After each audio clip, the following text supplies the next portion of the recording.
ইসরায়েলের সেনাবাহিনীকে কালো তালিকাভুক্ত করতে যাচ্ছে জাতিসংঘ। সশস্ত্র সংঘাতে শিশুদের ক্ষতি করার দায়ে ইসরায়েলের বিরুদ্ধে এই সিদ্ধান্ত নিতে চলেছে আন্তর্জাতিক সম্প্রদায়ের সম্মিলিত সংস্থাটি।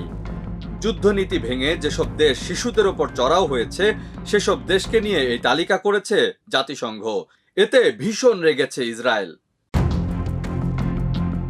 নজিরবিহীন ক্ষোভ দেখিয়েছেন জাতিসংঘে নিযুক্ত ইসরায়েলের রাষ্ট্রদূত গিলাদ এরদান। জাতিসংঘ মহাসচিব আন্তোনিও গুতেরেসকেই কালো তালিকাভুক্ত মহাসচিব বলেছেন গিলাদ। তার দাবি, গুতেরেস সন্ত্রাসবাদকে উৎসাহিত করেন এবং ইসরায়েলের বিরুদ্ধে ঘৃণাকে উস্কে দেন। গিলাদের এমন আচরণে বিস্ময় প্রকাশ করেছেন জাতিসংঘ মহাসচিবের মুখপাত্র স্টিফেন ডুজারিক।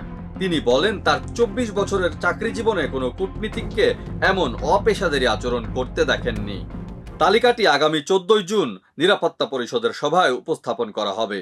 পরে সিদ্ধান্ত অনুযায়ী আনুষ্ঠানিকভাবে তালিকা প্রকাশ করা হবে। তালিকায় ইসরায়েলের সেনাবাহিনীর নাম রয়েছে।